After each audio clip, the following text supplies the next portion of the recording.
السلام علیکم ورحمۃ اللہ وبرکاتہ۔ ناظرین و سامعین، آج 7 اپریل 2025 پیر کا دن ہے۔ اس وقت کی تازہ ترین رپورٹیں لے کر آپ تمام حضرات کے بیچ حاضر ہوا ہوں۔ آپ سے درخواست ہے کہ اس ویڈیو کو مکمل دیکھیں اور اپنے تمام دوستوں احباب کے پاس اس ویڈیو کو شیئر فرمائیں اور اس چینل کو سبسکرائب ضرور کر لیجئے گا۔ چلیے پہلی رپورٹ شروع کرتے ہیں۔ مولانا ارشد مدنی صاحب کا بڑا بیان سامنے آیا ہے۔ حضرت کہتے ہیں کہ جمعیت علماء ہند کا وقف ترمیمی قانون کے خلاف سپریم کورٹ میں چیلنج۔ یہ قانون ملک کے آئین پر براہ راست حملہ ہے۔ جمعیت علماء ہند نے وقف ترمیمی قانون کے خلاف سپریم کورٹ میں آج ریٹ پٹیشن داخل کر دی ہے، جس میں عدالت سے نوٹیفیکیشن جاری کرنے پر روک لگانے کی درخواست کی گئی ہے۔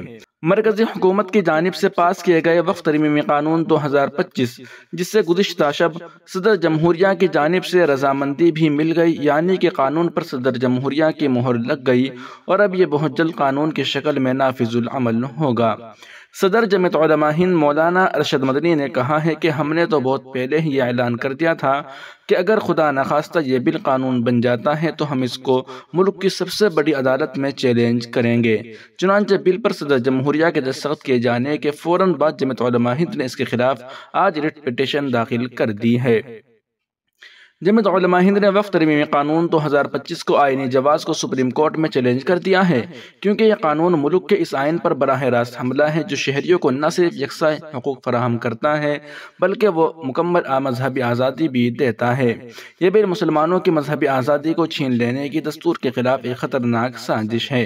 اس لیے ہم نے وقف ترمیمی قانون 2025 کو سپریم کورٹ میں چیلنج کر دیا ہے اور جمعیت علماء ہند کے ریاستی اکائیاں بھی اس سلسلے میں اپنی اپنی ریاستوں کے ہائی کورٹ میں اس قانون کے آئینی جواز کو چیلنج کرے گی۔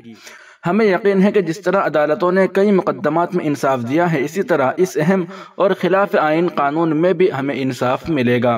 مولانا ارشد مدنی نے وقف ترمیمی قانون کے خلاف سپریم کورٹ میں خود کو سیکولر سمجھنے والی پارٹیوں کو آئینہ دکھاتے ہوئے کہا کہ ہم نے اپنے طور پر ہر ممکن کوشش کی اور اس کے لیے کئی مقامات پر تحفظ آئین ہند کانفرنسوں کا انعقاد بھی کیا، تاکہ ان لوگوں کو جنہوں نے اقتدار کے ہوس میں آئین کے رہنما اصولوں کو بھی فراموش کر دیا ہے، ان کے ضمیر کو بیدار کیا جائے۔ مگر افسوس وہی ہوا جس کا ڈر تھا۔ خود کو سیکولر کہنے والی پارٹیوں نے اپنے اقتدار کے ہوس میں نہ صرف مسلمانوں کے مفادات کا سودا کر لیا بلکہ ملک کے آئین کو بھی اپنے پیروں تلے روند ڈالا۔ انہوں نے اپنے چہروں سے نقاب خود ہی الٹ دی ہے اور پورے ملک کو اپنا اصلی چہرہ دکھا دیا ہے۔ انہوں نے اپنے عمل سے یہ ثابت کر دیا ہے کہ انہیں ملک کے آئین اور سیکولرزم سے کچھ لینا دینا نہیں ہے۔ انہیں اپنا سیاسی مفاد عزیز ہے اور اس کے لیے وہ کسی بھی سطح تک جا سکتے ہیں۔ ان کا یہ کردار فرقہ پرستوں سے زیادہ خطرناک ہے، کیونکہ دوست بن کر پیٹھ میں خنجر گھونپنے کا کام کیا ہے، منافق سے بہتر کھلا دشمن ہے۔ مولانا ارشد مدنی نے کہا کہ حکومت کا ساتھ دے کر ان نام نہاد سیکولر لیڈروں نے آئین اور سیکولرزم کے ساتھ جو گھناؤنا مذاق کیا ہے، اس کے لیے ملک کے سیکولر عوام اور خاص طور پر مسلمان انہیں کبھی معاف نہیں کریں گے۔ دوستو، یہ کہنا تھا جمعیت علماء ہند کے قومی صدر حضرت مولانا سید ارشد مدنی صاحب کا۔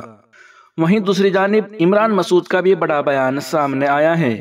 انہوں نے کہا کہ وقف ترمیمی ایکٹ کے حوالے سے کانگریس کے رکن پارلیمنٹ عمران مسعود نے سپریم کورٹ میں عرضی دائر کرنے کا اعلان کر دیا ہے۔ عمران مسعود نے کہا کہ بی جے پی حکومت ایک ایک کر کے سب کو نشانہ بنا رہی ہے۔ یہ لڑائی مسلمانوں کی نہیں بلکہ آئین کی ہے۔ وقف ترمیمی بل کے خلاف سپریم کورٹ سے انصاف کی مانگ کی جائے گی۔ میڈیا سے گفتگو کے دوران ایم پی عمران مسعود نے کہا کہ بی جے پی کا آغاز سے ہی ایجنڈا رہا ہے سب کو نشانہ بنایا جائے۔ وقف ترمیمی بل بھی اسی کا نتیجہ ہے۔ اس بل کے ذریعے بی جے پی مسلمانوں کو نشانہ بنا رہی ہے، لیکن یہ لڑائی صرف مسلمانوں کی نہیں ہے بلکہ آئین کی لڑائی ہے۔ یہ ڈاکٹر بھیم راؤ امبیڈکر کے خواب کی لڑائی ہے۔ انہوں نے الزام لگایا کہ آنے والے وقت میں بی جے پی کیتھولک کو بھی نشانہ بنانے والی ہے۔ بی جے پی کی جابرانہ پالیسی کسی بھی صورت میں برداشت نہیں کی جائے گی۔ جس طرح وقف ترمیمی بل پاس کیا گیا، اسی طرح بی جے پی کیا پیغام دینا چاہتی ہے۔ عمران مسعود نے کہا کہ کانگریس شروع سے ہی اس بل کے خلاف ہے اور اسے لے کر سپریم کورٹ میں عرضی دائر کی جائے گی۔ وہیں دوسری جانب وقف بل پر لگی صدر جمہوریہ کے مہر بنا قانون نفاذ کی تاریخ طے کرے گا مرکز۔ مسلمانوں کا مظاہرہ جاری، بل کے خلاف آر جے ڈی جماعت سمیت 6 عرضیات سپریم کورٹ میں داخل۔ مسلم پرسنل لا بورڈ کا ملک گیر احتجاج 11 اپریل سے۔ وقف ترمیمی بل پارلیمنٹ کے دونوں ایوانوں سے پاس ہونے کے بعد اب قانون بھی بن گیا ہے۔ اسے صدر جمہوریہ دروپدی مرمو کی منظوری مل گئی ہے۔ لوک سبھا اور راجیہ سبھا سے پاس ہونے کے بعد وقف ترمیمی بل کو منظوری کے لیے صدر جمہوریہ کے پاس بھیجا گیا تھا۔ صدر جمہوریہ کے دستخط کے ساتھ ہی وقف ترمیمی بل اب قانون بن گیا، جو کہ پورے ملک میں نافذ ہوگا۔ دونوں ایوانوں میں اپوزیشن پارٹیوں نے اس کی پرزور مخالفت کی تھی۔ اپوزیشن پارٹیوں کے لیڈران نے اسے غیر آئینی قرار دیا تھا۔ کانگریس صدر ملکارجن کھڑگے نے حکومت سے بل واپس لینے کی اپیل بھی کی تھی۔ اب نئے قانون کو نافذ کرنے کے لیے مرکزی سرکار کا الگ سے نوٹیفیکیشن جاری کرنے کا ارادہ ہے۔ نئے قانون کے خلاف RJD، جمعیت علماء ہند کے صدر مولانا ارشد مدنی، آل انڈیا مجلس اتحاد المسلمین کے سربراہ اویسی، کانگریس کے رکن پارلیمنٹ محمد جاوید، سول رائٹ ایسوسی ایشن اور عام آدمی پارٹی کے لیڈر امانت اللہ خان سمیت 6 عرضیات سپریم کورٹ میں داخل کر دی گئی ہے۔ وہیں آل انڈیا مسلم پرسنل لا بورڈ نے اس بل کے خلاف 11 اپریل سے ملک گیر احتجاج کا اعلان بھی کر دیا ہے۔ اس بل سے متعلق حکومت کا دعویٰ ہے کہ اس سے وقف ترمیمی بل میں شفافیت، جواب دہی اور شمولیت کو فروغ ملے گا۔ غریب مسلمان جو اپنے حقوق سے محروم تھے ان کو ان کا حق ملے گا۔ یہ ملک میں مسلمانوں کے سماجی و اقتصادی حالات کو بہتر بنانے کی طرف سے ایک اہم قدم ہے۔ غریب مسلمان جو اپنے حقوق سے محروم رہتے تھے انہیں ان کے حقوق ملیں گے۔ ملک میں مسلمانوں کی سماجی اور اقتصادی صورتحال میں سدھار کی سمت میں ایک اہم قدم ہے۔ صدر جمہوریہ دروپدی مرمو کی طرف سے ترمیم اور منظور کے بعد اس بل کا نام امید ہو گیا ہے۔ یہ قانون اس بات کو یقینی بناتا ہے کہ خواتین کو وقف املاک پر مساوی وراثت کے حقوق حاصل ہوں، جو صنفی مساوات کو فروغ دینے اور مسلم خواتین کو بااختیار بنانے کی کوششوں کا ایک اہم حصہ ہے۔ آل انڈیا مسلم پرسنل لا بورڈ نے اس بل کی مخالفت میں ملک گیر تحریک چلانے کی وارننگ دی ہے۔ آل انڈیا مسلم پرسنل لا بورڈ دہلی، ممبئی، کولکاتہ، حیدرآباد، بنگلور، چنئی، وجے واڑہ، ملپورم، پٹنہ، رانچی، مالیر کوٹلا اور لکھنؤ میں بڑے پیمانے پر احتجاجی مظاہرہ کرے گی۔ کانگریس کے راجیہ سبھا رکن پارلیمنٹ ابھیشیک منو سنگھ نے کہا کہ برسر اقتدار جماعت نے اکثریت کا غلط استعمال کیا ہے اور بل کو زبردستی تھوپا گیا ہے۔ وہیں دوسری جانب حکومت کا کہنا ہے کہ اس قانون سے مسلم خواتین کو فائدہ ہوگا اور وقف املاک کے انتظام میں شفافیت کو یقینی بنایا جائے گا۔ وقف ترمیمی بل کے ایک ماہ قبل نوین پٹنائک کی پارٹی بچوندھا دل PJD نے مخالفت کی، تاہم بل پر بحث کے بعد BJT نے اپنے اراکین پارلیمنٹ سے آزادانہ طور پر ووٹ ڈالنے کو کہا تھا۔ ناظرین و سامعین، ان اہم رپورٹوں کو آپ سن اور دیکھ رہے تھے محسن اسلام یوٹیوب چینل پر۔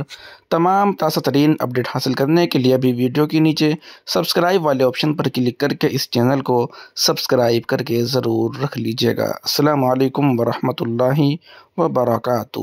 دوستو، جو بھی نئے اپڈیٹ، تازہ ترین اپڈیٹ ہوں گے بر وقت آپ کو اسی چینل پر دیکھنے کو ملیں گے، اس لیے ویڈیو کے نیچے سبسکرائب والے آپشن پر کلک کر کے اس چینل کو سبسکرائب بھی کر لے اور اس ویڈیو کو ایک لائک بھی ضرور کر دیجیے گا اور اس ویڈیو کو آگے بھی شیئر ضرور کر دیجیے گا۔ شکریہ، جزاکم اللہ خیر۔ السلام علیکم ورحمۃ اللہ وبرکاتہ۔